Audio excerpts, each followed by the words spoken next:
The small-town store owned by Mr. Collins had a way of making some people feel welcome, while others felt an unmistakable chill when they walked in.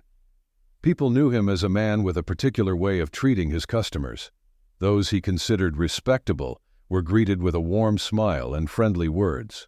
But for others, especially those who didn't fit his narrow views, he had no kindness to offer. He ran the store as if he could pick and choose who deserved his attention, and over the years it had become obvious who he thought fit that mold and who didn't.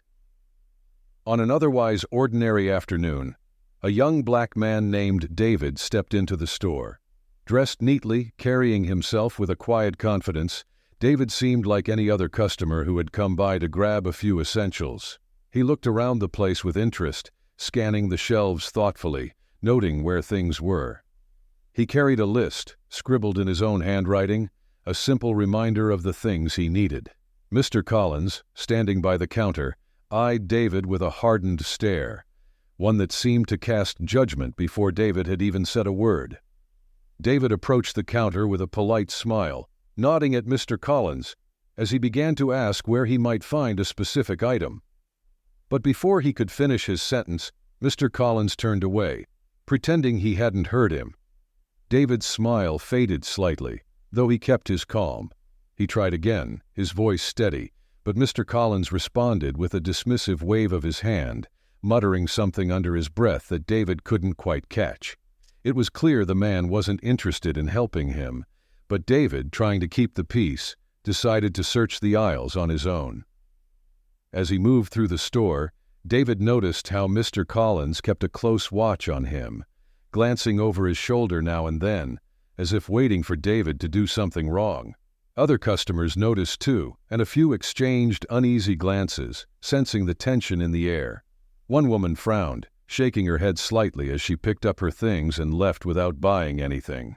David, however, kept to himself, picking up items from his list, hoping to finish his shopping and leave quietly. But the experience was far from pleasant. As David moved along the narrow aisles, the air felt heavier with each passing moment. He could feel Mr. Collins' gaze fixed on him, sharp and scrutinizing, as though waiting for him to make a wrong move. It was uncomfortable, but David tried to brush it off, focusing instead on finding what he needed. He reached out to pick up a can from the shelf, but as soon as he did, Mr. Collins cleared his throat loudly, making David glance over his shoulder. "Are you planning to pay for that?" Mr. Collins asked, his voice thick with suspicion. His eyes narrowed, lips twisted in a slight sneer. David held the can in his hand, momentarily stunned by the question. He hadn't done anything to suggest otherwise, yet here he was, being questioned as if he were a common thief. David took a breath, his face calm but his eyes steady. "Yes," he replied simply, holding up the can for Mr. Collins to see. "Just like everyone else." The store owner huffed, clearly displeased with David's response. He muttered something under his breath, words that David could almost catch but that remained just out of reach. David could feel the weight of the moment pressing down on him. He looked around briefly, noticing a few other customers watching the exchange, their expressions a mixture of discomfort and sympathy. Some shook their heads, and a couple of them turned away, avoiding eye contact, clearly unwilling to get involved. One older gentleman near the produce section gave David a slight nod, a subtle show of support that didn't go unnoticed. It was a small gesture, but it reminded David that he wasn't entirely alone. He straightened up, placed the can back on the shelf, and kept his gaze on Mr. Collins, refusing to let the man's hostility get the better of him. Mr. Collins, however, wasn't ready to let things slide. He stepped closer, crossing his arms tightly across his chest. "People like you think you can just walk in here and—" His voice trailed off, but the implication hung heavy in the air. David clenched his jaw, feeling the sting of those unspoken words. It wasn't just about the groceries, and they both knew it. David took a deep, steadying breath, feeling the tension building inside him. He wanted to say something, to call out the unfairness of it all. But he knew that in this town, actions spoke louder than words, so he simply looked Mr. Collins in the eye, holding his gaze for a long, silent moment. Then, with quiet dignity, he walked toward the back of the store, continuing his shopping, as if Mr. Collins's hostility meant nothing. But that moment lingered in the air, leaving a quiet unease among the other customers. Mr. Collins watched him go, his face tightening with irritation. For the first time, he had met a gaze that didn't waver, a calm resistance that unsettled him. As David moved to the far end of the store, he could feel a quiet strength building within him, a resolve not to let Mr. Collins' behavior ruin his day. He picked up a few more items, deliberately taking his time, refusing to let the man's hostility push him out. But each time he reached for an item, it was as though Mr. Collins would find a reason to intrude, like a shadow that wouldn't let him be. David placed a carton of milk into his basket, and before he could even turn, Mr. Collins was there, blocking the aisle with a smirk that held no warmth. "Didn't think you'd find anything here to your liking," he muttered, his tone laced with disdain. David looked at him, the comment hanging in the air, pointed and unmistakable. There was no longer any attempt to hide the man's prejudice. It was laid bare for anyone in earshot to hear. The words stirred a quiet anger within David, but he held it down, his face remaining calm and steady. "Just picking up what I need," he replied, keeping his tone respectful, though firm. But Mr. Collins only scoffed, clearly irritated that David didn't react the way he expected. By now, a few customers had started lingering near the aisle, pretending to browse, but clearly watching the exchange with interest, perhaps even with a hint of anticipation. Among them was the older gentleman from before, his face set in a frown as he watched Mr. Collins with disapproval. Mr. Collins noticed the small audience gathering and straightened up, his eyes flicking between David and the bystanders. In an attempt to reassert his control, he raised his voice, speaking to David but directing his words to everyone around. "Some people just don't know how to behave in a decent establishment," he said, feigning an air of superiority. His voice carried through the store, the message as clear as the sneer on his face. David looked at him, unfazed, his gaze steady and unflinching. He let the silence stretch, refusing to let Mr. Collins's words provoke him into a reaction. And then, with quiet strength, he said, "Maybe it's not the people, but the place that needs some decency." The words were simple, spoken softly, but they cut deep, echoing through the aisles with a weight that left everyone in silence. For a moment, Mr. Collins seemed taken aback, his sneer faltering as he looked around and realized he was no longer in control of the room. The audience was no longer on his side. The quiet disapproval in their faces spoke volumes. David turned away, leaving Mr. Collins standing there, his authority chipped away by the calm defiance of one man. As David continued down the aisle, an air of defiance surrounding him, Mr. Collins stood frozen for a moment, his expression caught between anger and disbelief. His pride had been pricked, and the sting of David's words lingered. He clenched his fists, his eyes narrowing as he tracked David's every movement through the store, each step intensifying the bitterness boiling inside him. David reached the end of the aisle and paused, scanning the shelves with an almost unnerving calm. He picked up a few more items and placed them in his basket, paying no mind to Mr. Collins, who now followed him at a distance, seething but silent. A young woman who had been watching the encounter earlier moved quietly to David's side, her voice a low whisper. "It's not the first time he's acted like this," she murmured. "Most people don't say anything, but you did." David gave her a polite nod, appreciation shining in his eyes, though he kept his words few. "Sometimes silence lets things grow," he said, more to himself than to her. She nodded back, understanding the quiet strength he was showing, something that had made an impression on her, and, by the looks of it, on a few others nearby. But Mr. Collins wasn't done. He approached David again, this time with a false smile that didn't reach his eyes, the kind of smile that held nothing but contempt. "If you're not buying anything, I suggest you leave," he said, his voice loud enough to turn heads. "We don't need people like you hanging around here making trouble." David looked at him, a calm yet piercing look, and held up his basket. "I am buying, just like everyone else." He turned toward the register, signaling that he was ready to pay and move on, his patience unshaken. But as he walked, the small crowd that had gathered began to murmur, a quiet hum of disapproval for the store owner rippling through them. People exchanged glances, and one or two shook their heads, whispering words of support for David. Mr. Collins noticed this shift, the tension of control slipping from his grasp, and he knew he had to do something to regain his authority. He reached the counter first, positioning himself behind it as if that alone could give him power over the situation. As David placed his items on the counter, Mr. Collins sneered and made a show of handling each item slowly, deliberately, almost as if he were searching for an excuse not to sell them. He held up a package and inspected it, turning it over and over in his hands, his gaze darting between David and the item as if he were looking for something, anything, to deny him service. David watched, his expression neutral, letting Mr. Collins play out his petty display. The crowd grew larger, some people now openly watching, their expressions a mix of curiosity and discomfort. It was becoming clear to everyone that Mr. Collins wasn't just being a difficult store owner. His actions were personal, aimed directly at David, and they left a sour taste in the air. After a long, tense pause, David finally spoke, his voice calm but firm. "Are you going to sell me the items or not?" The question was simple, but it carried weight, pushing Mr. Collins to make a decision in front of everyone watching.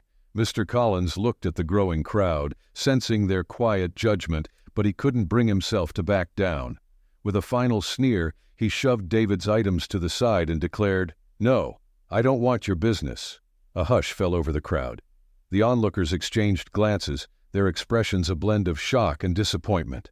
One by one, a few people began to shake their heads, whispering among themselves about what they had witnessed.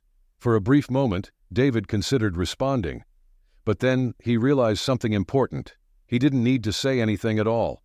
The actions of Mr. Collins spoke louder than any words could, and the crowd had already seen enough. With a steady gaze, David looked at Mr. Collins one last time and said, in a voice that was both calm and piercing, "You'll regret this." Then, without another word, he turned and walked out of the store, leaving Mr. Collins behind, standing alone behind his counter, the weight of his decision hanging heavily in the air. And as David disappeared out the door, the murmurs grew louder, and the people who had witnessed it all began to walk out too, leaving Mr. Collins with an empty store and an unsettling silence that seemed to creep into every corner. As David stepped out into the fresh air, the weight of the encounter lifted from his shoulders. He took a deep breath, feeling a mix of frustration and relief. It hadn't been easy to walk away with his dignity intact, but he knew he'd done the right thing by not letting Mr. Collins's hatred drag him down. As he walked away from the store, a few people who had witnessed the scene followed him outside, murmuring words of support and admiration. Some even patted him on the shoulder, their gestures filled with quiet encouragement. One older man, the same who had nodded at him earlier, approached him and said in a low voice, "You did good, son. People like him, they're bound to face their own reckoning one day." David nodded in thanks, grateful for the solidarity shown by strangers. It was a reminder that, despite the ugliness he'd just experienced, there were still people who stood for what was right. Meanwhile, back inside the store, Mr. Collins paced back and forth, grumbling to himself, a mix of anger and unease stirring within him. He could feel the weight of the quiet judgment left by the customers who had seen the encounter. Despite his arrogance, something about the way David had calmly walked away made him feel strangely unsettled, as if a door had been opened to consequences he couldn't yet see. As the day went on, the store's usual hum of business felt strangely absent. News of the incident had started spreading in the small town, carried by those who had witnessed it firsthand. It didn't take long before word reached nearly every corner. People whispered about what they'd heard, many of them shocked by the blatant prejudice Mr. Collins had shown. By evening, social media was abuzz, with a few people sharing their accounts of what had happened, painting a clear picture of the store owner's treatment of David. With each passing hour, Mr. Collins' discomfort grew, but he dismissed it with an annoyed shake of his head, refusing to acknowledge the consequences looming on the horizon. "People always talk," he muttered under his breath, convincing himself that it would all blow over by morning. But the next morning brought a different reality. As Mr. Collins unlocked the doors to open his store, he noticed a handful of regular customers passing by without a second glance. They didn't enter, didn't greet him with their usual warmth. Instead, they walked on, some even casting him cold, reproachful looks. His stomach twisted as he realized that the fallout had begun. He tried to shrug it off, telling himself it was just a slow day. But as the hours passed, the store remained unusually empty, and the familiar faces he relied on for business didn't show up. The cash register barely rang, and each minute ticked by with a silence that filled the air with a gnawing sense of isolation. By midday, only a handful of people had come through, and they were strangers, people passing through town, unaware of the growing story around Mr. Collins' actions. The regulars, his loyal customers, were nowhere to be seen, and Mr. Collins felt the emptiness closing in on him. As the afternoon sun dipped lower in the sky, casting long shadows across the store, Mr. Collins's anxiety deepened. He wiped his brow with the back of his hand, glancing at the clock, each tick a painful reminder of how slowly the day was dragging on. The absence of customers gnawed at him, and he could feel a pit forming in his stomach. What had started as a simple confrontation was turning into a nightmare of isolation and loss. Desperation clawed at his mind, and he tried to rationalize the situation. "It's just a phase," he muttered to himself, trying to convince himself that people would return soon enough. But deep down, he felt the truth creeping in. This was different. The tension from the previous day lingered like a thick fog, and he couldn't shake the feeling that things had changed for good. Just then the door chimed and a woman stepped in, a familiar face but one that was now tinged with disappointment. Mrs. Thompson, a long-time customer, approached the counter cautiously, her expression hesitant. Mr. Collins put on a smile that felt more like a grimace, but it faltered when he saw her frown deepen. "Mr. Collins," she began, her voice steady but soft. "I'm not sure what happened yesterday, but I don't think I can shop here anymore." The words hit him like a punch to the gut. He opened his mouth to protest, to explain, to defend himself, but nothing came out. Instead, he stood frozen, a deer caught in the headlights of her disapproval. Mrs. Thompson continued, her eyes glistening with disappointment. "You've always been nice to me, but treating David that way, it was just wrong. I can't support a business that doesn't respect everyone." With that, she turned and walked away, leaving Mr. Collins staring after her, the weight of her words crashing over him like a wave. A knot formed in his throat, and he felt the anger rising again. But this time it was different. He was angry at David, at the situation, and at himself. But mostly, he was angry that he had let things spiral this far. The reality of his actions sank in, a heavy burden on his shoulders. He had crossed a line, and now the community was responding in a way he hadn't expected. With each passing hour, more familiar faces chose to avoid the store. They came to the door, glanced in, and then turned away. Mr. Collins noticed the whispers between people who had once been loyal customers, their expressions shifting from shock to disappointment. It was a slow but palpable movement against him, an uprising of silent condemnation that echoed in the stillness of the store. Frustrated and feeling cornered, he reached for his phone, scrolling through social media to see if there was any mention of the incident. To his horror, he found post after post detailing his actions, some embellished with dramatic flair, each recounting the story with a sense of moral outrage. The hashtag #boycott Collins store had taken root, and he could see people rallying together, promising never to shop there again. Mr. Collins slammed the phone down, fury coursing through him. This was all David's fault. If he hadn't come in and stood up to him, none of this would be happening. But deep down, he knew that wasn't true. The truth was, he had shown his true colors, and the community was no longer willing to support him. As evening approached, the store stood deserted, save for Mr. Collins, who felt the crushing weight of his isolation. He leaned against the counter, staring out the window at the fading light, the last customers of the day passing by with indifference. Just as he began to feel a flicker of hopelessness, he was jolted from his thoughts by the sound of the doorbell chiming again. This time it was a figure he didn't recognize, a tall man with a serious expression who stepped inside with an air of authority. Mr. Collins straightened up, instantly on edge. The man glanced around the empty store before fixing his gaze on Mr. Collins. "I'm looking for the owner," he said, his voice deep and firm. "I am," Mr. Collins replied, his heart racing as he wondered what this man wanted.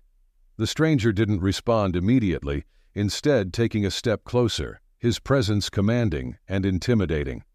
The atmosphere in the store shifted, tension building as the man continued to stare at Mr. Collins, as if sizing him up for something important. The stranger's steady gaze felt like a spotlight, shining directly on Mr. Collins, illuminating every hidden fear and regret he had been trying to bury. There was an air of authority about the man that sent a chill down Mr. Collins' spine. He swallowed hard, forcing himself to maintain a facade of confidence, even as doubt crept into his mind. "What can I do for you?" Mr. Collins asked, his voice strained but attempting to sound nonchalant. The stranger crossed his arms and took another step closer, his expression unwavering. "I'm here about the incident yesterday," he said, his tone leaving no room for ambiguity. "David is my nephew." Mr. Collins felt a flash of anger mixed with panic at the mention of David's name. It had been just a simple confrontation, hadn't it? Just a bit of unpleasantness that would fade in time. Yet here stood someone demanding answers, and Mr. Collins was not ready for the confrontation to escalate. "Look, I didn't mean anything by it," he stammered, trying to defend his actions, but feeling the weight of his words as they fell flat. The man narrowed his eyes, clearly unconvinced. "That's not what I heard. Word travels fast in a small town, especially when it involves prejudice," the man replied.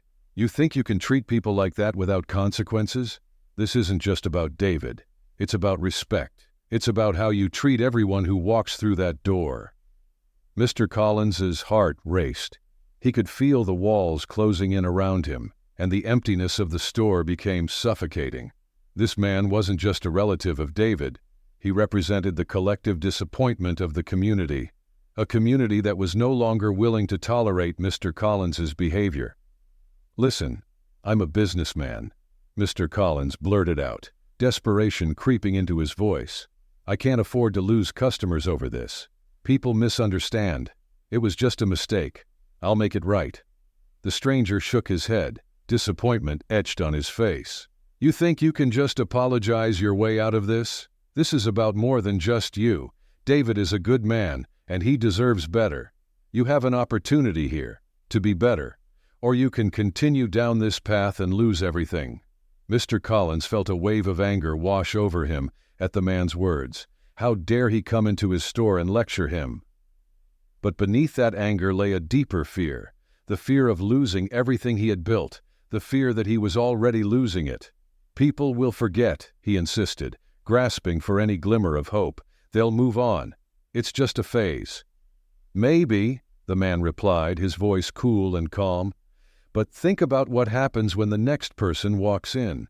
If they hear about how you treated David, they won't feel safe shopping here. They'll take their business elsewhere. Trust me, it won't be long before you're completely alone in this store." Mr. Collins felt his defenses crumbling. The truth of the man's words struck him like a bolt of lightning. The consequences of his actions were becoming too real to ignore. He had spent years building this business, and now it was all on the line because of his own arrogance and prejudice. "Look," the man continued, "you still have a chance to change this, a chance to show the community that you can be better than what you've shown. But if you don't take it, the damage may be irreversible." As the stranger spoke, the store felt even more empty, the shadows lengthening as if to emphasize the weight of the conversation. Mr. Collins found himself at a crossroads, a moment that could either mark the beginning of redemption or the end of everything he held dear. The tension between them hung thick in the air, a stark reminder of the choices he had made. Think carefully about what you want to do next, the man added, his voice steady. With that, he turned on his heel and walked out of the store, leaving Mr. Collins standing alone behind the counter, his heart racing and his mind spinning. The door chimed once more, echoing through the silence that enveloped him. Suddenly, the weight of his decisions pressed down on him like never before. As the door closed behind the stranger, Mr. Collins stood in stunned silence, the words echoing in his mind like a relentless drumbeat. He felt exposed, as if the layers of his defenses had been stripped away, revealing the raw fear and vulnerability beneath.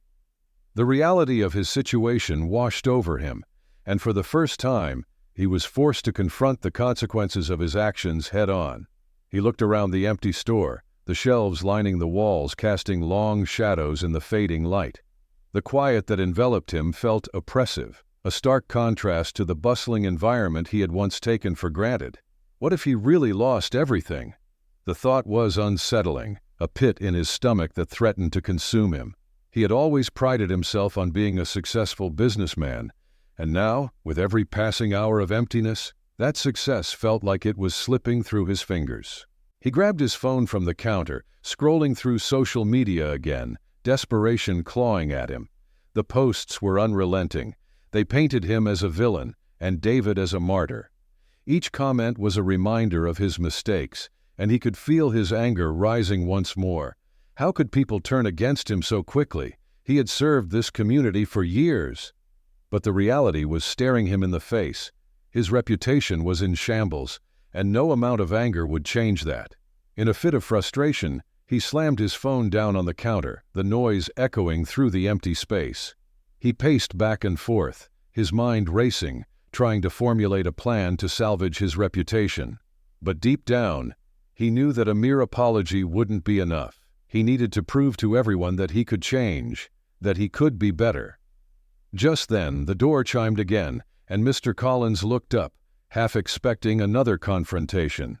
But this time, it was a young woman dressed in casual clothes who stepped inside. She had a clipboard in her hand and a friendly smile on her face. "Hello, I'm here to do a community survey," she said cheerfully. But her smile faltered when she noticed the gloom that hung over the store. "Is now a bad time?" Mr. Collins felt a mix of irritation and desperation.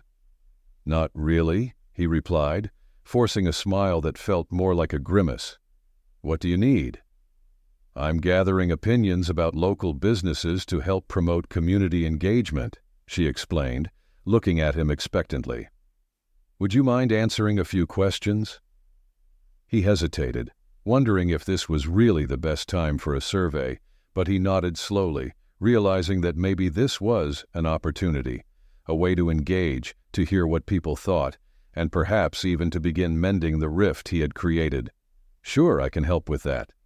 "Great," she said, her demeanor brightening as she flipped open her clipboard. "First question, how do you think the community perceives your business?" Mr. Collins felt his heart race as he opened his mouth to respond, but the weight of the previous day's events hung heavily on his tongue. The truth was hard to swallow. I guess, I don't really know right now," he admitted, his voice barely above a whisper. The woman paused, looking at him with a mix of surprise and sympathy. "That's honest, at least," she said gently. "Do you feel there's anything you could improve?" The question hit him harder than he expected. He thought about David, the way he had treated him, and the fallout that followed. "Yeah, I think there's a lot I need to change," he finally said, the words spilling out before he could stop them. I've let my biases get in the way of treating customers fairly." The young woman raised her eyebrows, clearly taken aback by his candor. "That's a start," she said. "It takes a lot of courage to admit that. What do you think you can do to make it right?" Mr. Collins thought for a moment, realizing that it wasn't just about saving his business. It was about acknowledging the harm he had caused. "I need to reach out to the community, to people like David. I need to show them I can do better, that I can be better." Her expression softened. "That's an important step. People appreciate honesty and a willingness to change. Maybe you could hold an event, invite the community in, and show them you're serious about making amends? The idea struck him, a flicker of hope igniting within him, an event, an opportunity to reconnect, to demonstrate that he valued every customer, regardless of their background. "Yes, I could do that," he replied, feeling a surge of determination. "I'll make it a community day, open the doors to everyone, and show that I want to be part of this town again." The woman smiled, clearly pleased with his response. "That sounds like a great idea. If you need help promoting it, let me know. I'm sure the community would appreciate the effort." As she finished the survey, Mr. Collins felt a weight begin to lift from his shoulders. This conversation was a turning point, a glimmer of hope in the darkness. It wouldn't erase the hurt he had caused overnight, but it was a step in the right direction.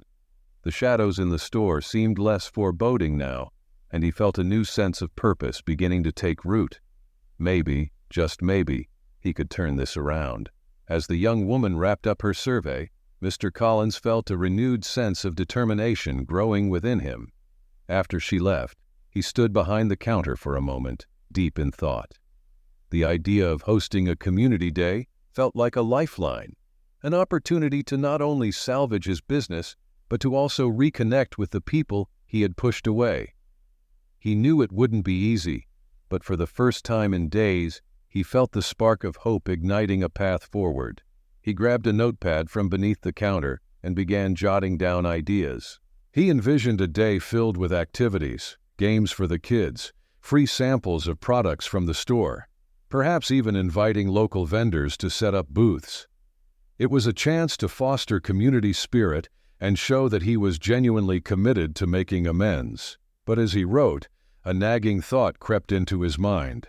Would anyone even show up? Would they be willing to give him a second chance? Determined not to let doubt hold him back, he pushed those thoughts aside and made a list of people he could reach out to for help. He thought of the older man who had supported David in the store, hoping he might be willing to lend a hand. With a newfound sense of purpose, Mr. Collins grabbed his phone and began to make calls, reaching out to old friends, neighbors, and local organizations. "Hi, Mrs. Thompson. It's Mr. Collins from the store. I hope you're doing well," he said cheerfully, masking the tremor in his voice. "I'm planning a community day to bring everyone together and show that I'm committed to making things right. I'd love for you to come by and help spread the word." To his surprise, Mrs. Thompson responded positively, her tone warm and encouraging. "That sounds like a wonderful idea, Mr. Collins. I think many people would appreciate that. I'll definitely spread the word. Just let me know the date." With each call, Mr. Collins felt the weight of his earlier actions lifting, if only just a little. He could hear the hints of forgiveness in their voices, the acknowledgement that he was trying to make amends. By the end of the day, he had arranged a tentative date for the community day and had begun to gather support from neighbors who were willing to help. As the event approached, excitement began to fill the store, and Mr. Collins noticed a shift in the atmosphere. People began to trickle back in, slowly at first, but more and more as they heard whispers of the planned community day. Some even returned with small gestures of goodwill, baked goods, offers to help set up, and words of encouragement. But not everyone was ready to forgive and forget. David remained absent, and Mr. Collins couldn't shake the feeling that he needed to make things right with him before the event. He remembered the look of hurt and disbelief on David's face, and the courage it had taken for him to stand up against prejudice. It weighed heavily on him, a stark reminder of the consequences of his actions. In the days leading up to the community day, Mr. Collins sought out David, hoping to catch him after work or at local events. Each time he felt a mix of anxiety and determination.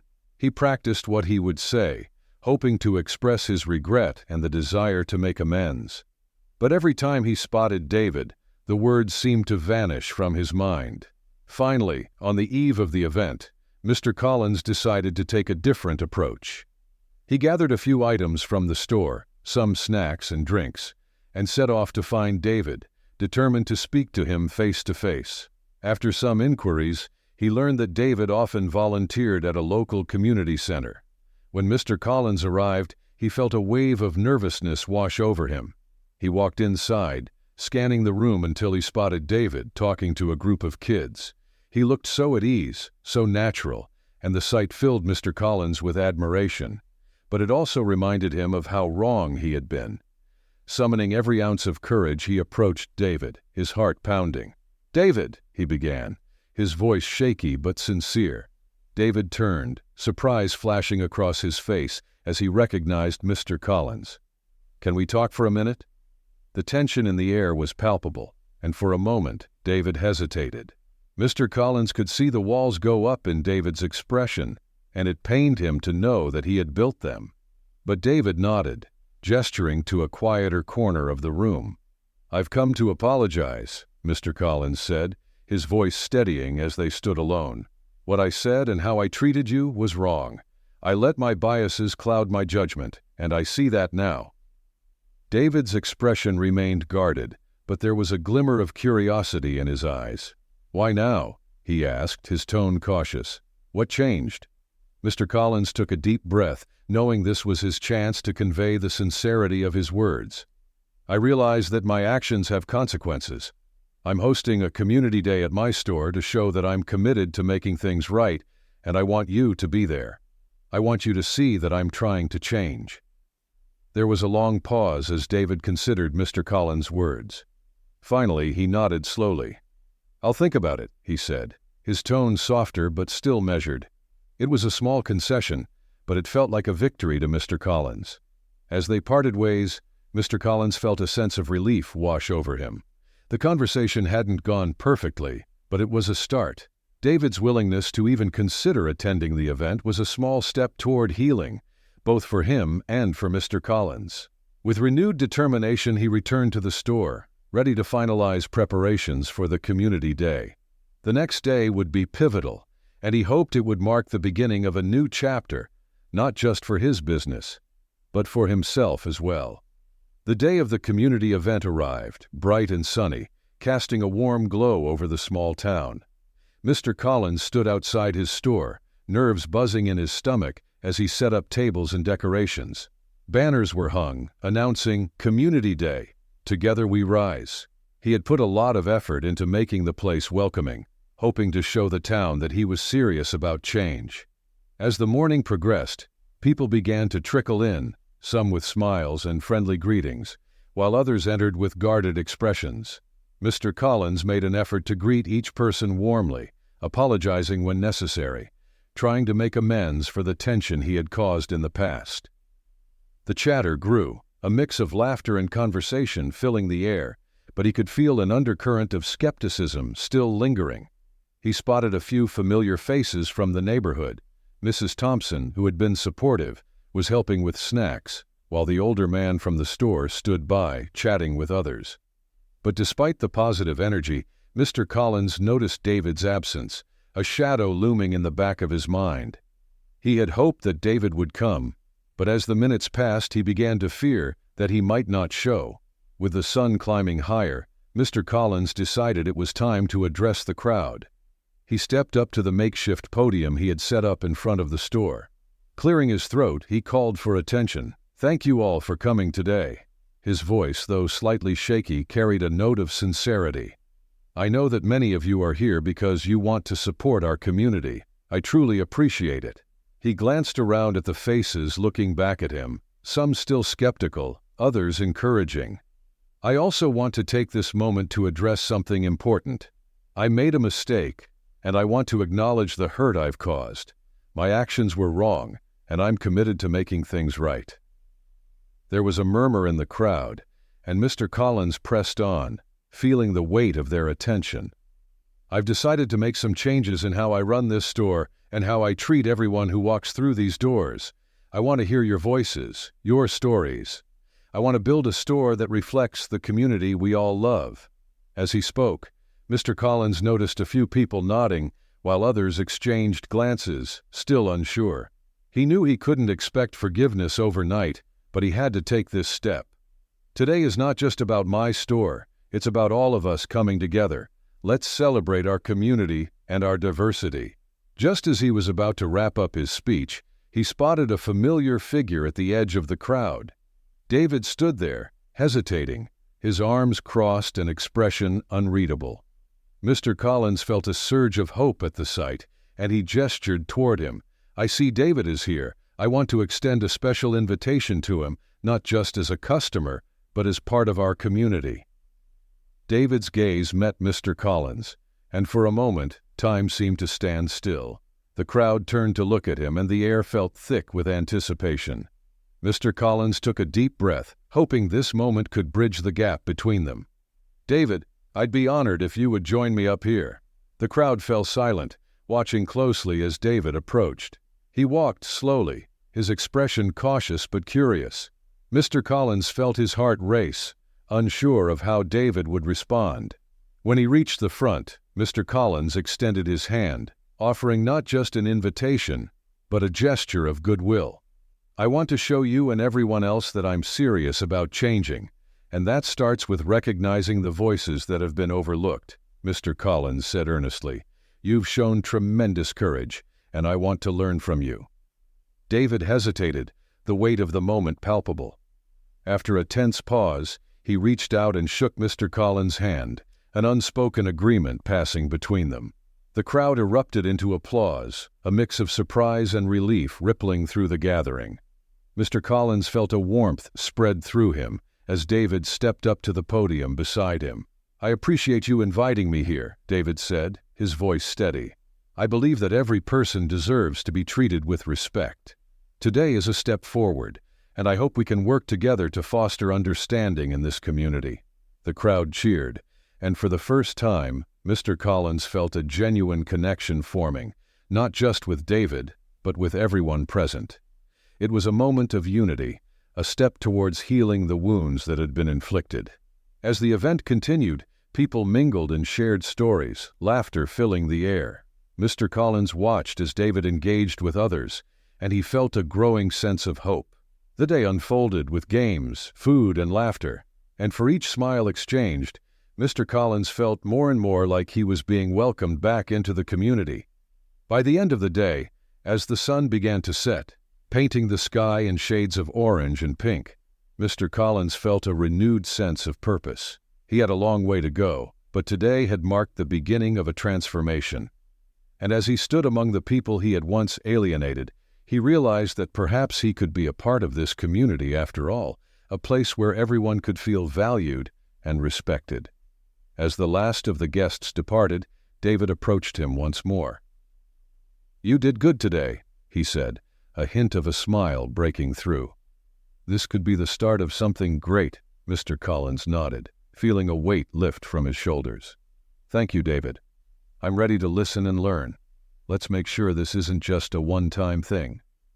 With that, they stood together, looking out at the town they both called home, ready to forge a new path together, one step at a time. In the days following the Community Day, a palpable shift swept through the town. Mr. Collins found himself busier than he had been in months, with people flocking to the store, curious to see the changes he had promised. The atmosphere felt lighter, charged with a renewed sense of community that he hadn't felt in years. The shelves, once dust-covered and overlooked, now brimmed with products that reflected the diverse tastes of the community. Mr. Collins made an effort to stock items that catered to all customers, including specialty goods that had been requested during the event.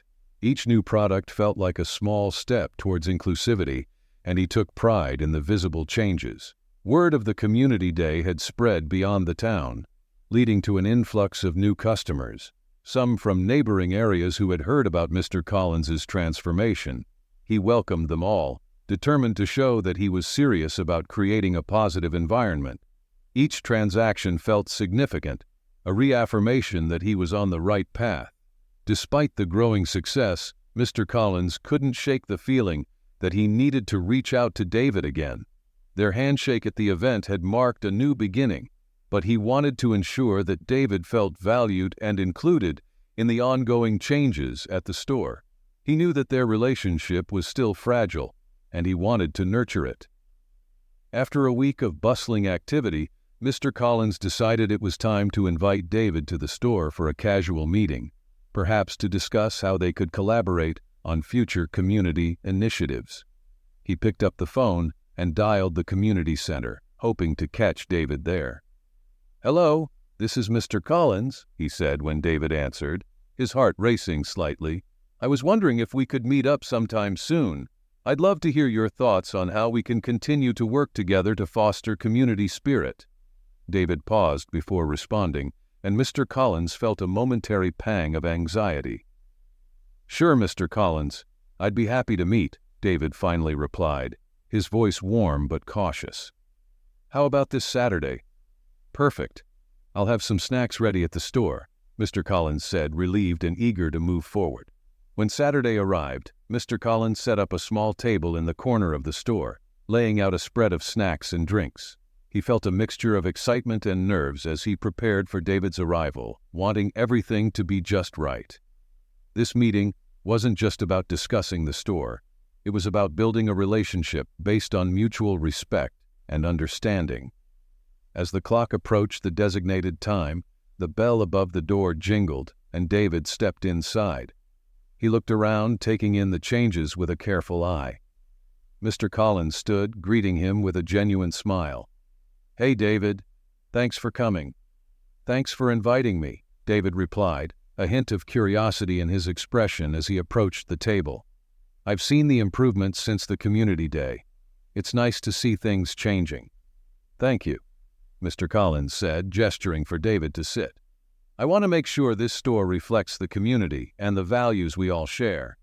Your feedback is important to me." As they chatted over snacks, David shared ideas about potential events that could further engage the community. He spoke passionately about initiatives that could promote local artists, farmers, and other small businesses. Mr. Collins listened intently, taking notes and nodding in agreement. Each suggestion felt like another building block in their budding partnership. After a while, David paused, looking thoughtful.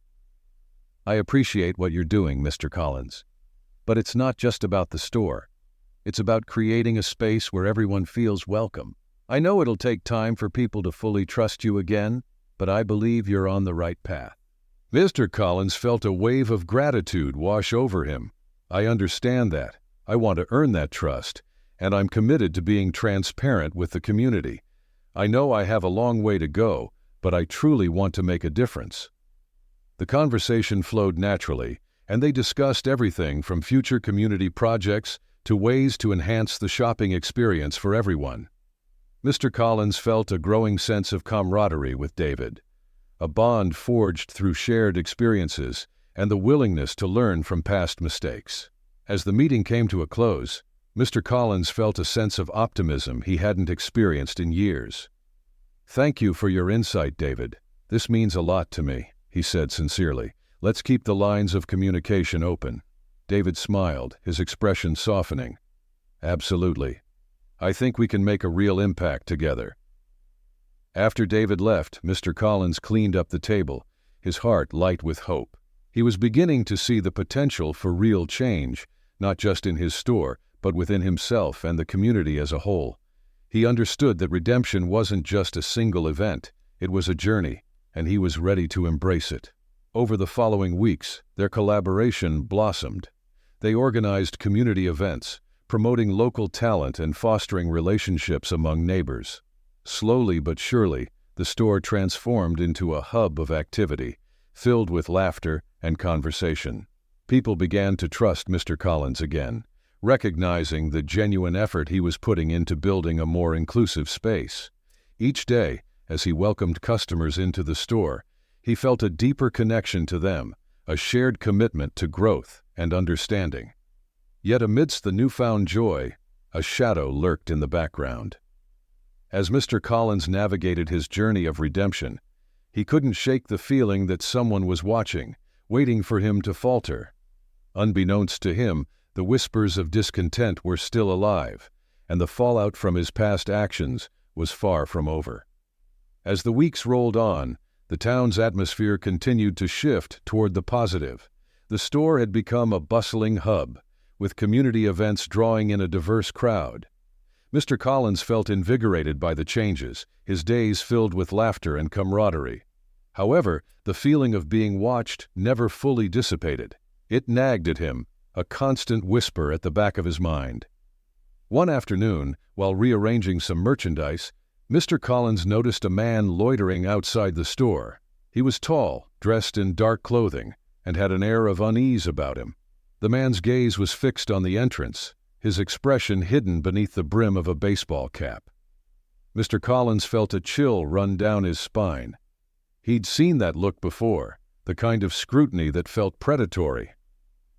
"Excuse me, can I help you?" Mr. Collins called out, trying to sound casual, but feeling the tension building. The man turned slightly but didn't step inside. Instead, he just shook his head and walked away, disappearing down the street. As the day continued, Mr. Collins couldn't shake the feeling that something was off. The encounter replayed in his mind, stirring a mix of unease and concern. He tried to push the thought aside, focusing instead on preparing for an upcoming event featuring local artists. But the sensation lingered like a storm cloud over his head. The following week, David and Mr. Collins were in the store together, discussing plans for the next community gathering. They were reviewing flyers when the door swung open violently, and in walked the same man from before, a storm brewing behind his eyes. Mr. Collins felt his heart drop. "Can I help you?" he asked, trying to keep his voice steady. The man didn't respond immediately. He surveyed the room, taking in the vibrant atmosphere. "You're the owner, right?" he finally said, his voice low and gritty. "That's correct," Mr. Collins replied, trying to maintain his composure despite the tension thickening the air. "What can I do for you?" "You think you can just waltz back in here and pretend everything is fine?" The man stepped closer, his tone accusatory, drawing the attention of nearby customers. "You've made a lot of people angry, and you think a couple of community days will make it all better?" The words felt like a punch to the gut. Mr. Collins opened his mouth to respond, but the man cut him off. "People don't forget. You think you can just erase what you did? I know what you did to David. I know how you treated him." David, who had been standing nearby, stepped forward, his brow furrowed. "What's your problem?" he asked, trying to diffuse the situation. "Mr. Collins has worked hard to change. You don't have to take it out on him." The man's gaze darted between them, and for a moment a flicker of uncertainty crossed his face. "You think you know him?" he spat at David. "You're just as naive as everyone else. This man hasn't changed. He's still the same racist store owner he always was." "Enough!" Mr. Collins exclaimed, feeling the anger rise in him, mixed with fear. "I'm not the person I used to be. I'm trying to make amends, and I won't let you threaten me or anyone else in this store." The tension escalated, the air crackling with unease as customers began to whisper and glance over, drawn into the confrontation.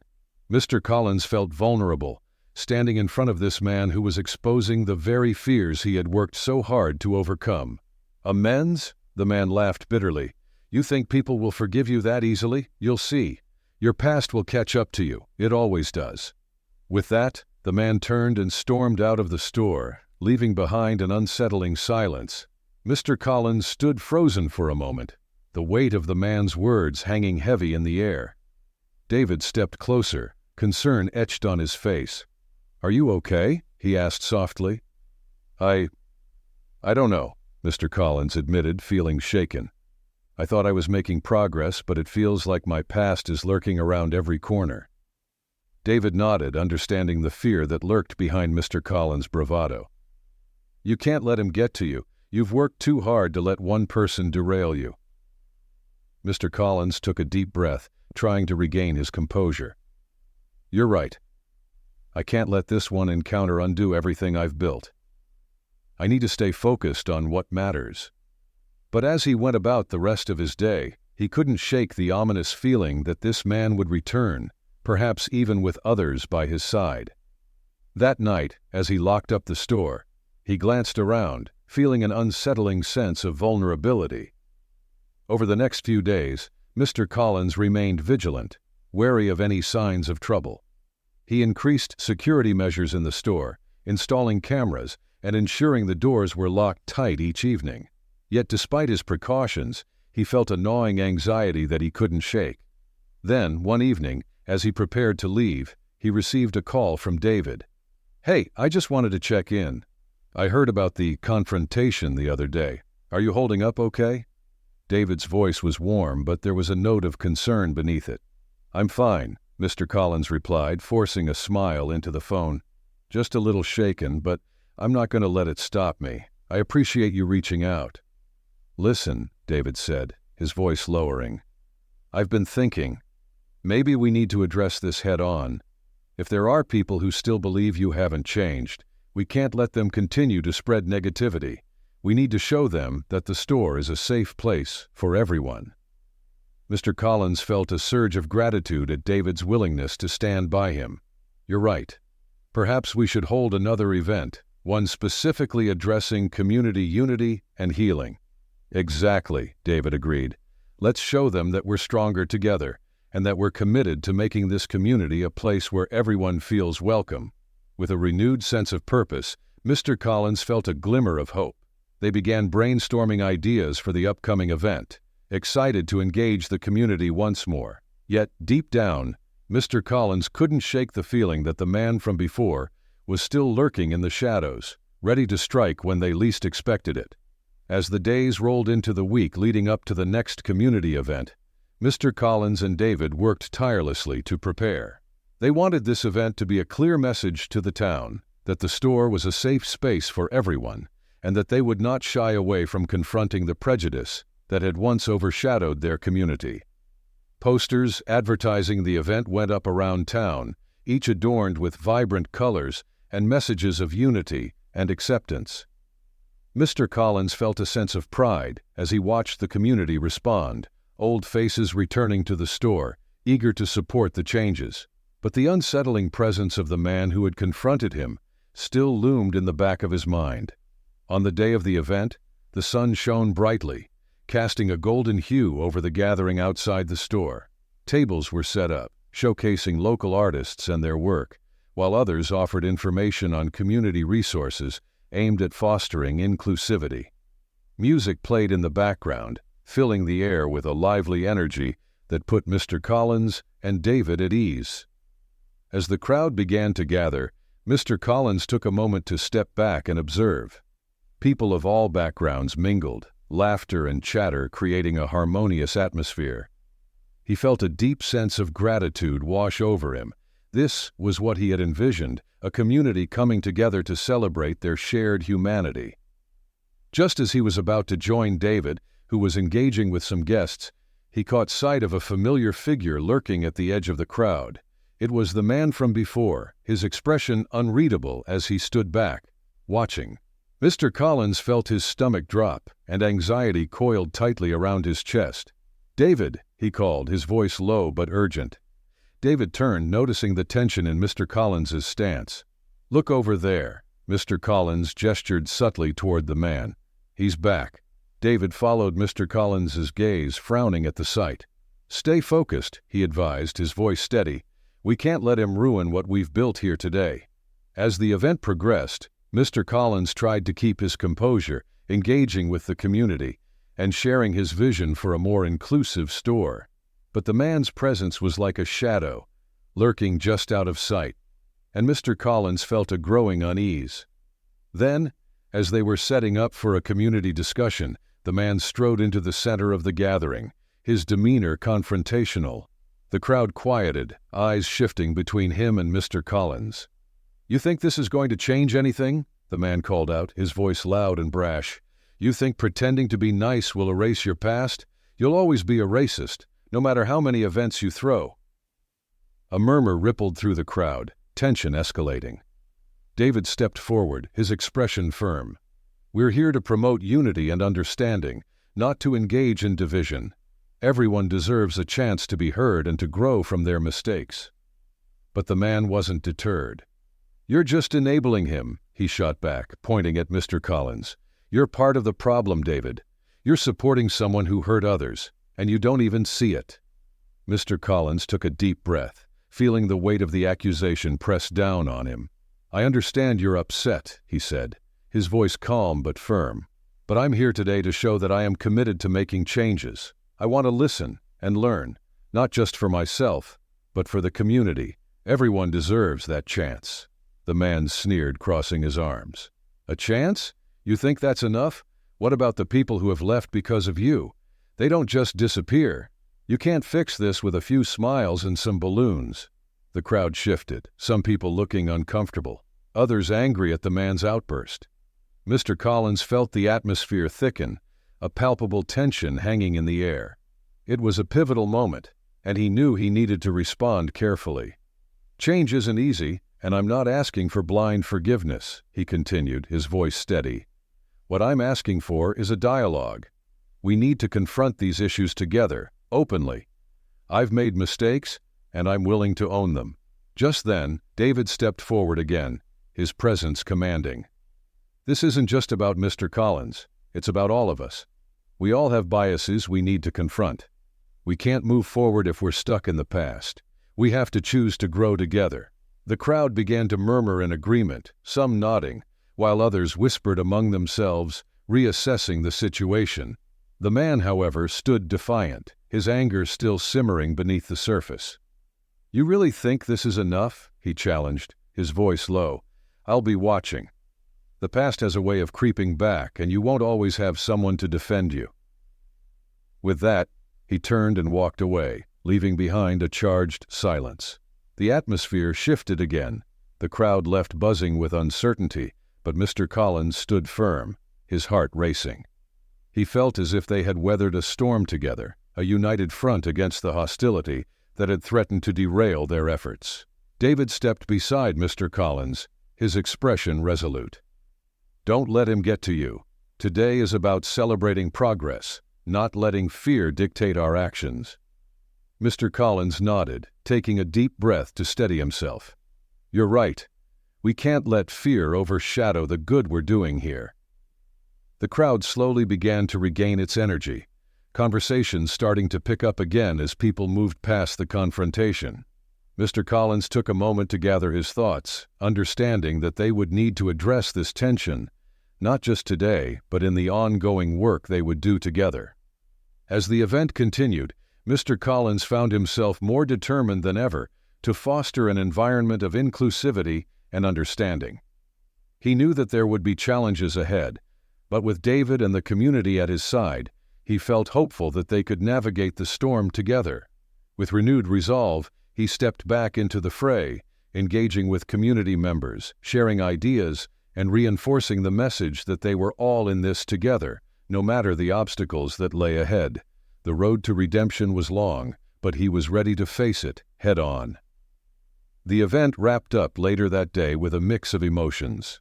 While there had been a moment of tension that threatened to overshadow the gathering, the spirit of community prevailed. As people filtered out of the store, chatting and laughing, Mr. Collins felt a surge of gratitude. The confrontational man's words still echoed in his mind, but the support he had received from David and the community helped to drown out the negativity. In the days that followed, the community buzz continued, but Mr. Collins couldn't shake the feeling of unease. He stayed alert, aware that the man who had disrupted the event might still be lurking in the shadows. Each time he walked into the store, a glance out the window made him feel exposed, vulnerable. He kept the security cameras on high alert and made sure that the doors were locked promptly every evening. Then, one fateful night, as he was closing up, he heard a sudden crash outside. Mr. Collins's heart raced as he rushed to the door, fear tightening around his chest. He opened it cautiously, peering into the darkness. The street was quiet, but as his eyes adjusted, he noticed the familiar figure of the man from the event, standing next to the shattered remains of a window display. "Hey!" Mr. Collins shouted, stepping outside. "What are you doing?" The man turned, a wild look in his eyes. "Just sending a message," he snarled, taking a step closer. "You think you can pretend to be a hero, but you're still the same coward. This is what happens when you try to cover up your past." Mr. Collins felt a surge of anger mixed with fear. "You need to leave. This isn't helping anyone," he said, trying to keep his voice steady, but he could feel the adrenaline coursing through him. "You're not fixing anything. You're just creating more division." "Division?" The man laughed bitterly. "You don't even see it, do you? You're playing a game and you're going to lose." Before Mr. Collins could respond, the man turned on his heel and sprinted down the street, disappearing into the night. A mix of frustration and confusion settled over him as he stared at the broken glass glinting in the streetlight. It was clear that the confrontation at the event had only fueled the man's anger. He called the police to report the vandalism and explained the situation, but deep down, he felt a sense of helplessness. The idea that someone would go to such lengths to undermine his efforts made his stomach churn. It wasn't just about the damage, it was about the message behind it. Later that night, as he lay in bed, sleep eluded him. The shattered window felt like a reflection of his own fears, a crack in the progress he had fought so hard to build. He replayed the confrontation in his mind, the man's words echoing louder than ever. "You think you can pretend to be a hero." As dawn broke, Mr. Collins knew he had to take action. He couldn't let fear dictate his choices any longer. He decided to call a town hall meeting, inviting the community to discuss the recent events, including the vandalism. If the man's actions were intended to sow division, then he would counter with unity. When the meeting day arrived, the atmosphere was charged with anticipation. Mr. Collins stood at the front of the room, his heart pounding as he faced a gathering of familiar faces, some supportive, others apprehensive. David was there, standing at his side, ready to lend his support. "Thank you all for coming," Mr. Collins began, his voice steady despite the nerves fluttering in his stomach. "I know the past few weeks have been challenging, and I want to address the recent vandalism directly. It was a reminder that change doesn't happen overnight, and that there are still those who resist it." Murmurs of agreement rippled through the crowd. "But we can't let fear dictate our actions," he continued, feeling the energy shift as he spoke. "We must stand together, now more than ever. I'm asking each of you to help create an environment where everyone feels safe, where we confront prejudice head-on, instead of letting it fester in the shadows." David stepped forward, reinforcing Mr. Collins' message. "We have the power to shape our community. Let's work together to address these issues and promote understanding. It won't be easy, but we can't shy away from difficult conversations." As they continued to discuss plans for future events aimed at fostering inclusivity, Mr. Collins felt a renewed sense of purpose. The support from the community was palpable, a collective determination to move forward despite the challenges. But just as the atmosphere began to lighten, the door swung open abruptly, and the man from before stepped inside, his expression dark. The crowd fell silent, tension returning in an instant as he strode to the front, ignoring the surprised gasps and whispered conversations. "What are you doing here?" Mr. Collins asked, his heart racing, aware of the anger simmering beneath the surface. The man smirked, taking a step closer. "I'm here to remind you that I'm not going anywhere. You think you can just erase your past? You're a joke." "Enough!" David interjected, stepping between Mr. Collins and the man, his stance firm. "This isn't the place for threats. You can either join the conversation or leave." "Join the conversation?" The man laughed derisively. "You're all fooling yourselves. You think this facade of unity will change anything? You're just a bunch of naive sheep." Mr. Collins took a deep breath, trying to remain calm. "We're not going to let your negativity tear us apart. This community is stronger than that." The man's face twisted in anger. "You don't understand. There are people who will always hate you for what you've done. You think they'll accept you? They won't forget." "Maybe not," Mr. Collins replied, his voice steady. "But I'm committed to making amends, and I won't let you intimidate me or anyone here. If you want to have a dialogue, let's have one. If not, then you need to leave." The crowd stirred, murmurs rising as people began to stand in solidarity with Mr. Collins and David. The man looked around, his bravado faltering as he faced the collective strength of the community. "Whatever," he spat, backing away slowly, his anger palpable. "You'll see, this isn't over." With that, he turned and stormed out of the room, leaving behind an air of tension that hung like a thick fog. As the door closed, a wave of relief washed over the room. David turned to Mr. Collins, his expression supportive. "You handled that well. We can't let him intimidate us." Mr. Collins nodded, feeling a sense of strength within the community. We'll face whatever comes next together. We're committed to building a better future for all of us. The room buzzed with renewed energy as people began to share their thoughts and ideas, rallying together in the face of adversity. Mr. Collins felt a surge of hope. Despite the threats, the vandalism, and the anger, they were standing strong as a united community, determined to rise above the challenges that lay ahead. And as the discussion deepened, Mr. Collins knew that their resolve would be tested, but together they could confront the darkness that still lingered, paving the way for healing and understanding in their town. The days that followed the town hall meeting were filled with a sense of determination. Mr. Collins and David worked tirelessly to organize events aimed at fostering dialogue and healing within the community. They hosted workshops that encouraged conversations about race, privilege, and the importance of inclusion. Each session drew in people from various backgrounds, creating a safe space where individuals could share their experiences and perspectives. As the community engaged in these discussions, Mr. Collins began to see genuine change. People were eager to learn and grow together, breaking down barriers that had long divided them. The store transformed into a hub of activity, bustling with laughter and conversation. Each event seemed to bring the community closer, and for Mr. Collins, it was a welcome change from the fear and hostility he had once experienced. Yet, beneath the surface, the threat from the man who had confronted them still loomed large. He hadn't returned since the town hall meeting, but his words haunted Mr. Collins. He couldn't shake the feeling that the man was waiting for an opportunity to strike again. The tension was palpable, and even as the community flourished, Mr. Collins felt an undercurrent of anxiety.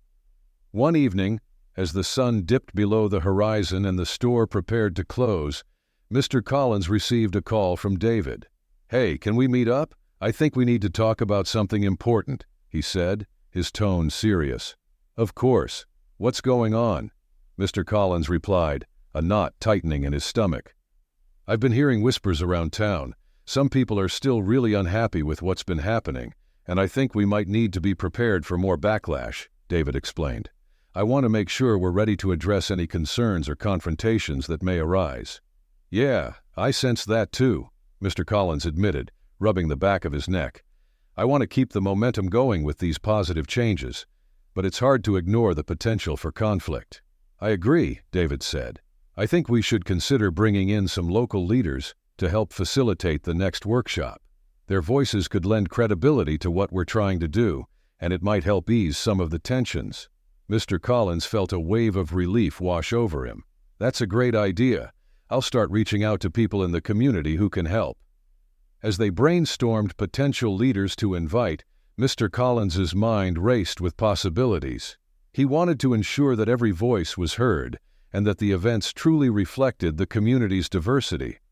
They hung up after discussing a plan to meet the next day to finalize details. Later that night, as Mr. Collins locked up the store, he glanced around cautiously, feeling the weight of the shadows around him. The world outside felt oddly quiet, and as he turned to leave, he couldn't shake the feeling of being watched. He hurried to his car, glancing over his shoulder, but saw nothing out of the ordinary.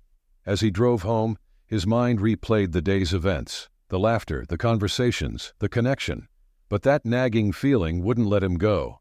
He needed to take this threat seriously and be proactive. The next morning, he resolved to take additional steps to secure the store. The following day, Mr. Collins met with a local security company to discuss installing better surveillance systems around the store and improving the lighting outside. They also discussed the possibility of hiring off-duty police officers to help with crowd control during events. He felt it was a necessary precaution, ensuring that everyone who visited the store felt safe and protected. While Mr. Collins took care of the store's security measures, David continued to reach out to community leaders, confirming their participation in the next workshop. They scheduled a panel discussion that would include representatives from various backgrounds, local activists, educators, and even law enforcement, creating a diverse and dynamic environment for open dialogue. As the day of the panel approached, excitement buzzed through the community. People were eager to come together, ready to discuss important issues and work toward unity. Mr. Collins felt a renewed sense of hope, believing they could foster a lasting change. But as the panel discussion drew near, he couldn't shake the feeling of impending tension. Then, on the day of the event, as people began to fill the store, a sudden commotion outside drew his attention. Mr. Collins rushed to the front, peering through the crowd. He spotted the man, the same man from before, standing defiantly outside. A small group of followers gathered around him. Their faces were set with anger, their body language hostile. "Get out of here!" someone shouted from the crowd, but Mr. Collins raised a hand to calm the growing agitation. He knew he had to face this head-on. "Let's hear what he has to say," Mr. Collins said, stepping forward, his heart pounding in his chest. "If we want to build a better community, we can't ignore each other." The man glared at Mr. Collins, his expression a mix of disdain and contempt. "You think you're some kind of savior now? You can't erase what's happened. You're just a joke." "Enough!" David stepped forward beside Mr. Collins. "This isn't a place for hate. We're here to listen and learn, but if you want to disrupt this event, you're not welcome."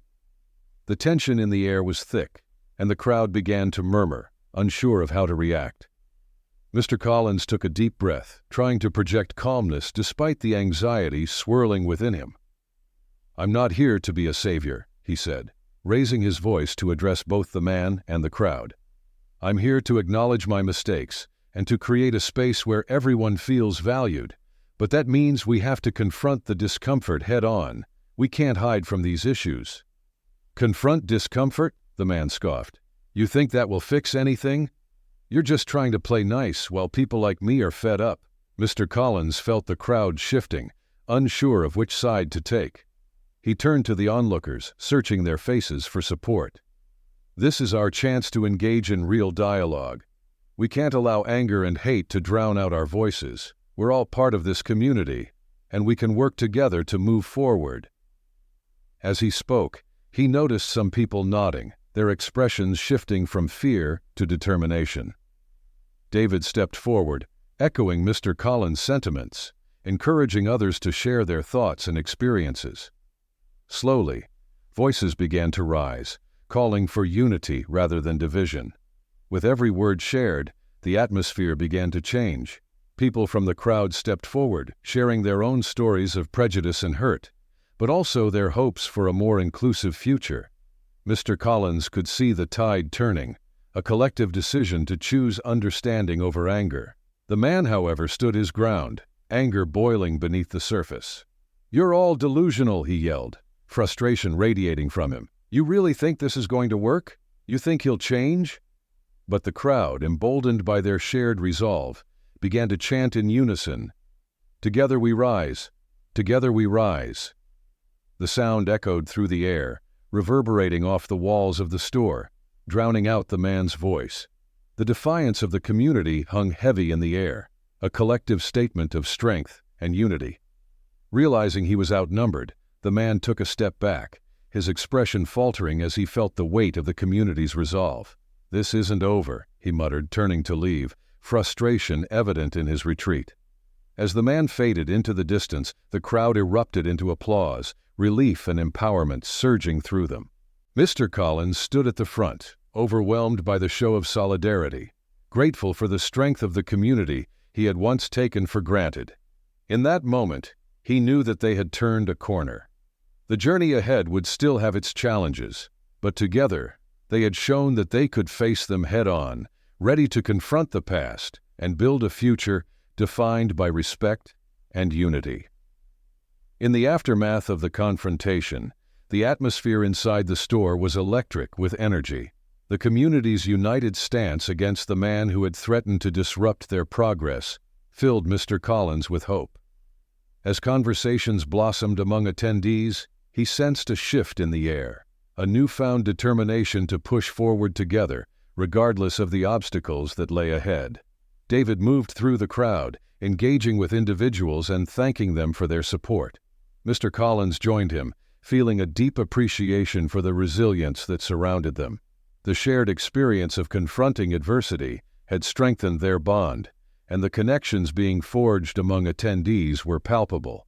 As the event continued, they transitioned into a panel discussion featuring local leaders who had come to share their insights. The discussion flowed naturally, with panelists addressing important issues such as inclusivity, community engagement, and the significance of understanding one another's experiences.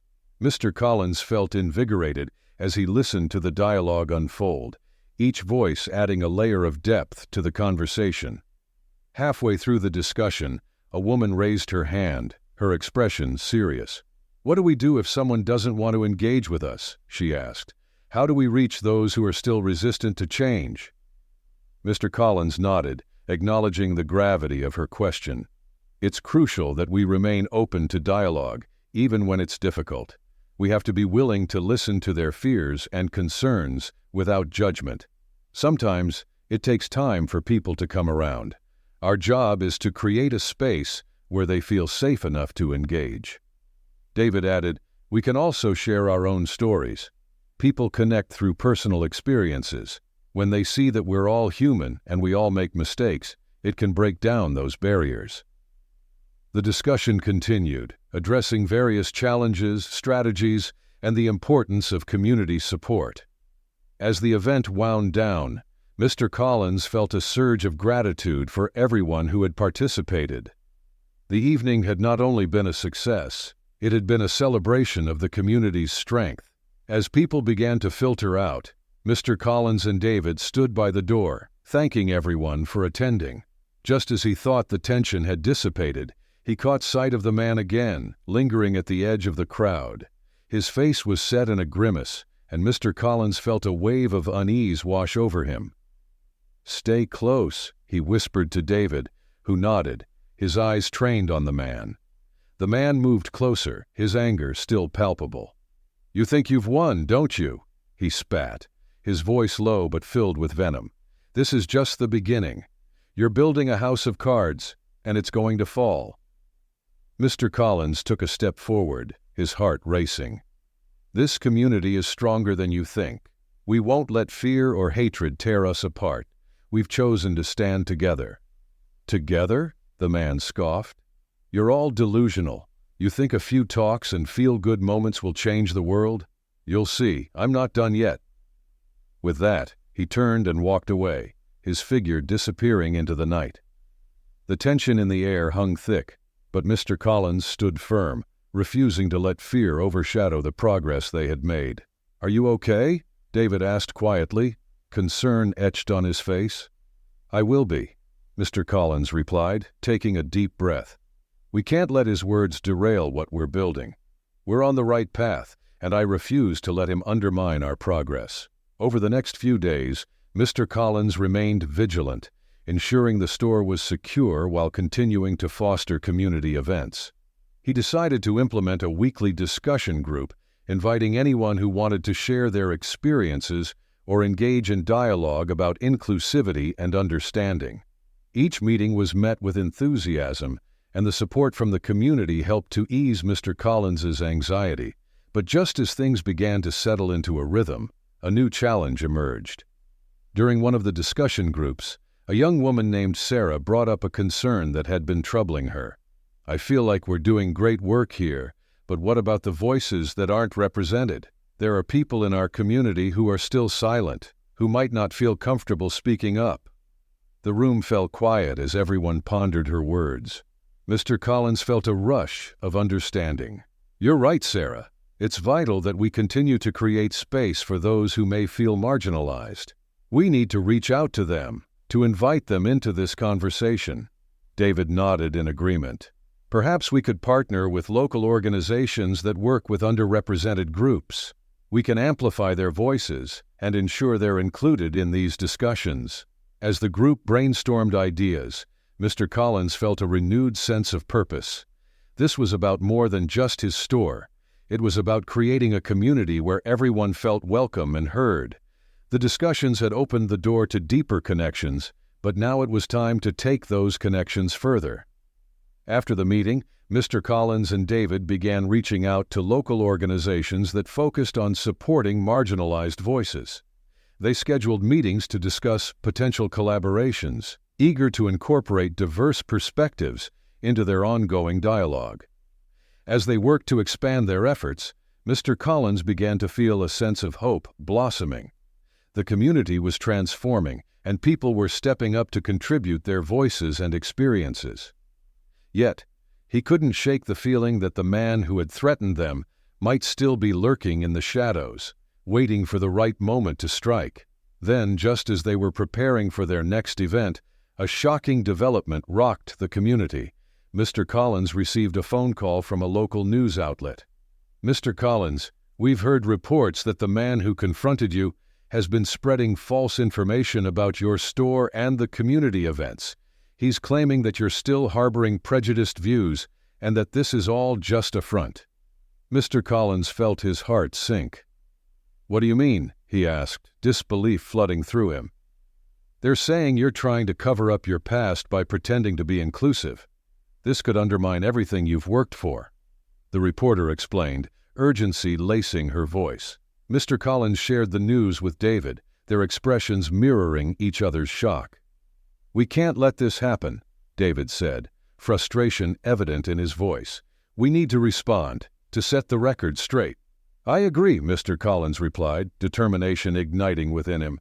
"We'll hold a press conference. We need to show the community that we're committed to honesty and transparency." With the decision made, Mr. Collins and David quickly organized the press conference, inviting local media outlets to attend. They prepared statements addressing the misinformation, detailing their commitment to inclusivity and the steps they had taken to engage the community. On the day of the conference, Mr. Collins felt a mix of nerves and resolve. As he stood at the podium, he looked out at the gathered reporters and community members, ready to confront the rumors head-on. "Thank you for being here today," he began, his voice steady. "I want to address some troubling reports that have surfaced regarding our community efforts and my commitment to inclusivity. I understand that there may be skepticism surrounding my past actions, but I want to assure you all that I am dedicated to fostering an environment where every voice is heard and respected." He continued, sharing the steps they had taken to promote dialogue and understanding, emphasizing the importance of transparency and accountability. "I will not shy away from the mistakes I've made. Instead, I will use them as a catalyst for growth, both personally and for this community." As he spoke, he could see a shift in the crowd. People were listening, engaged, and hopeful. The support from the community filled him with a renewed sense of determination. When he finished, David stepped forward, echoing Mr. Collins's sentiments and sharing his own experiences. "Together we can confront the prejudices that exist in our community and work toward a better future for all," David said passionately. "We must hold each other accountable and ensure that every voice is included in this dialogue." As the conference concluded, Mr. Collins felt a wave of relief wash over him. The truth was out, and the community had rallied to support their efforts. But he couldn't shake the feeling that the man who had stirred this conflict would continue to challenge them. In the days following the press conference, Mr. Collins kept a close eye on social media, monitoring any further developments. To his relief, the community responded positively to their message, with many voices expressing support for the changes happening at the store. Yet, as he walked into the store one afternoon, he noticed a group of people gathered outside whispering among themselves. A knot tightened in his stomach as he stepped closer, recognizing the familiar figure of the man from before, standing in the center of the group, animatedly gesturing toward the store. "Here we go again," Mr. Collins muttered under his breath, bracing himself for whatever confrontation lay ahead. This time, he was determined to stand firm, ready to face the challenges head-on, armed with the support of his community and the resolve to create lasting change. As Mr. Collins approached the group, he could hear snippets of the man's rhetoric, accusations and half-truths that fueled the whispers circulating among the crowd. His heart raced, but he reminded himself of the progress they had made, the strength of the community he had seen rally behind him. "Enough," Mr. Collins called out, stepping forward to confront the man directly. The crowd quieted, and all eyes turned to him. This community has worked hard to foster understanding and healing. I won't let you tear us apart with your lies." The man sneered, his demeanor defiant. "You think this is about you? People like you will never change. You can't just put on a show and expect everyone to buy into it." "Then let's talk about it," Mr. Collins replied, his voice steady. "If you have concerns, share them openly instead of spreading falsehoods. This is your chance to be heard." The man paused, surprise flickering across his face at Mr. Collins's unexpected invitation. For a moment, the tension hung thick in the air, and the crowd shifted, a mix of anticipation and uncertainty evident in their expressions. David stepped up beside Mr. Collins, echoing his sentiment. "We're here to listen. If you have something to say, now is the time." After a tense silence, the man finally spoke, his voice laced with bitterness. "You think you can just erase your past? You've hurt people. You'll always be the same person." "I know I've made mistakes," Mr. Collins responded, his tone calm yet firm. "But I'm committed to changing, to making amends. That's the journey I'm on, and I invite you to join us, instead of tearing us down." The crowd murmured, some nodding in agreement. The man's facade began to crack as he realized he was facing not just Mr. Collins and David, but the strength of the community that had come together. "Why should I trust you?" he shot back, desperation creeping into his voice. "Because change takes time, and it requires courage from all of us," Mr. Collins replied, feeling the momentum shift. "I can't erase the past, but I can work to build a better future, and I believe that if we confront our issues together, we can all grow." For the first time, Mr. Collins saw uncertainty flicker in the man's eyes. The tension in the crowd began to dissipate, replaced by a sense of unity as people stepped forward, sharing their own stories of pain and resilience. "None of us are perfect," one woman said, her voice strong. "We all have our struggles, but we choose to stand together, to support one another. It's about progress, not perfection." As more voices joined in, the man felt increasingly isolated. The crowd rallied around Mr. Collins, expressing their commitment to unity and healing. The powerful stories shared by community members began to drown out his negativity, and for the first time, the man appeared vulnerable. Realizing he was losing his grip on the crowd, the man took a step back, frustration etched across his face. "You think this will last?" he spat. "You'll all turn on each other eventually," but Mr. Collins held his ground, the strength of the community bolstering him. "We're not going to let fear dictate our actions. We're stronger together, and we're committed to this journey." As the man turned to leave, he muttered a final, half-hearted threat. "You'll see, this isn't over." But the crowd remained steadfast, their voices rising in solidarity, a resounding declaration that they would not be divided. In the days that followed, the energy of the event continued to ripple through the community. Mr. Collins and David organized more discussions, inviting diverse voices to share their stories and perspectives. The sense of unity and purpose that emerged was palpable, reinforcing the idea that the path to healing was a collective effort. Months later, as they prepared for the annual town fair, Mr. Collins stood at the entrance of the store, looking out at the bustling streets filled with laughter, families, and vibrant displays. He felt a profound sense of gratitude for the journey they had undertaken together. When the day of the fair arrived, the community celebrated not only their diversity, but also the resilience that had brought them together.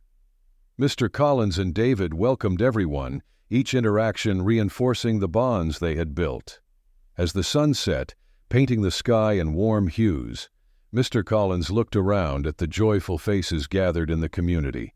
He realized that while the journey hadn't been easy, it had transformed him and those around him. They had faced their past, confronted their fears, and emerged stronger. The man who had threatened them might still linger in the shadows, but the community had chosen a different path, one of hope, understanding, and unity.